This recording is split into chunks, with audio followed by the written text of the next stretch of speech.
have taken advantage of international students by operating under-resourced campuses, lacking supports for students, and charging high tuition fees, all the while significantly increasing their intake of international students. Today, I am announcing 3 principal measures. 1, a temporary 2-year cap on new international student permits.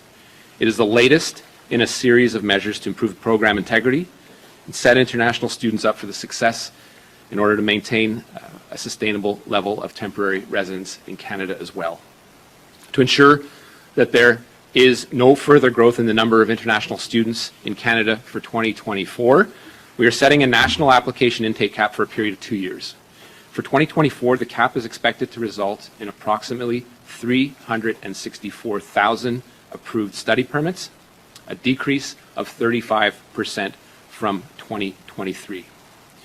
In the spirit of fairness, we are also allocating the cap space by province based on population, such as that some provinces will see much more significant reductions. We'll continue to work closely with those provinces and territories to put these measures into place, as they will be responsible for determining how the cap is distributed between its designated learning institutions that they have jurisdiction over. I've had productive conversations, in particular with British Columbia and Ontario already, and we all recognize that more needs to be done to protect the integrity of our system while supporting international students.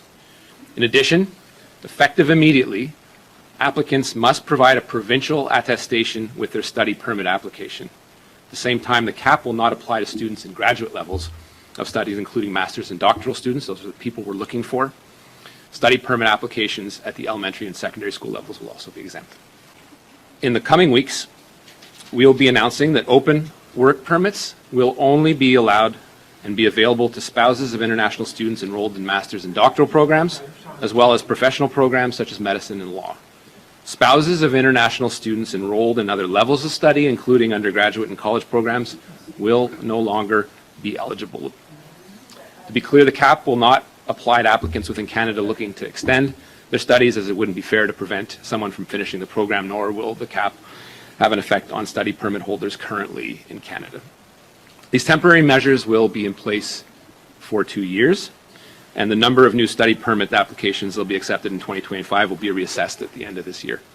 To be absolutely clear, these measures are not against individual international students. They are to ensure that as future students arrive in Canada, they receive the quality of education that they signed up for and the hope that they were provided in their home countries.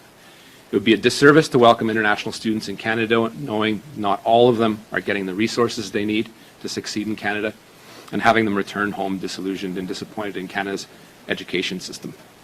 Allowing bad actors to continue their operations would be a disservice to all the good institutions who pride themselves in providing a top-tier academic experience.